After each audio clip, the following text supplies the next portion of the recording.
So I'm going to be brief in the sense that also because the MENA EDS model is actually, let's say, a national scale version of Prometheus. So they share a lot of characteristics, this type of models. And it's like MENA EDS is a single country energy system model designed again to assess the energy system transformations, but it follows basic principles also of Prometheus. And it is currently applied to 10 MENA countries in order to assess the NDC pathways and low energy, low carbon transition pathways. But the methodology is quite generic, and the modeling also that we use, and also can be applied, let's say, to other countries. For instance, in NDC aspects, we will apply it to countries like Saudi Arabia, Japan, etc.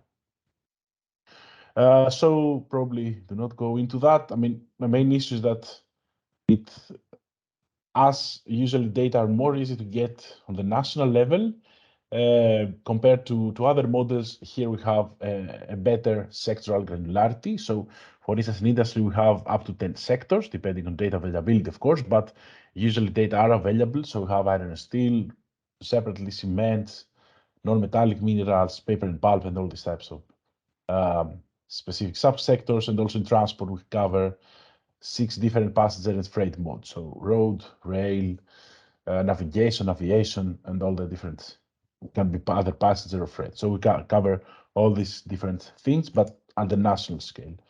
So basic approach is, of course, that it all starts with some inputs, which in this case is the macroeconomic drivers like population, GDP, sectoral value added.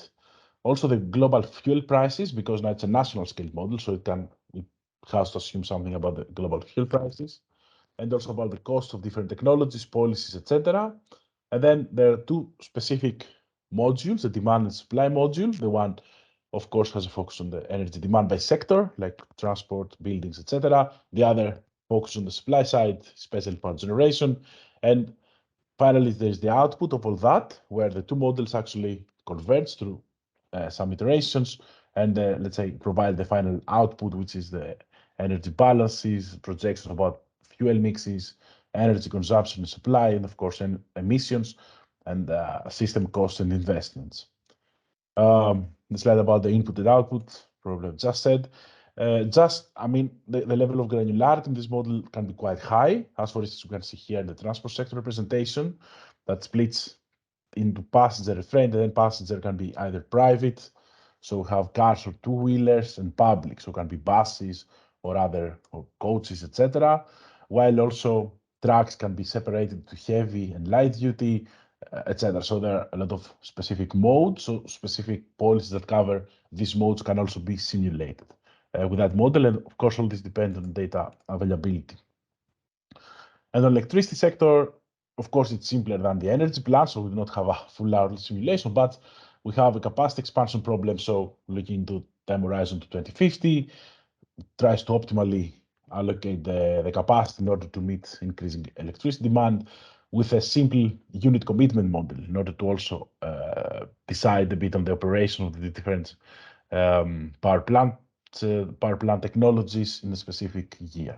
And all this has to do with some constraints and all that, starting from, of course, that we have to meet the electricity needs, but also constraints related to the system, to the flexibility, for instance, that it has to provide, the CO2 emissions, and constraints about the resources and capacity or investment decisions.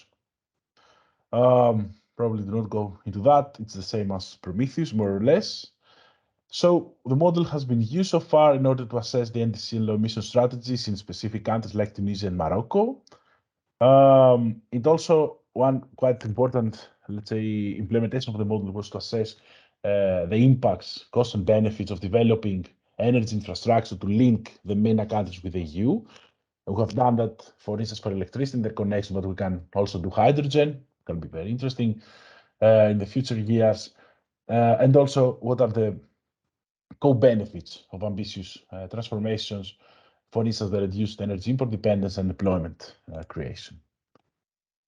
And again, the SDGs are more or less the same, so focusing a bit on the SDG 7 and 13. So the availability of low carbon energy. We can quantify indicators like energy import dependence, electricity access, increase of renewable energy share, and all that, which are the sub SDGs in a sense, and also the SDG 13 on climate action. And that's it.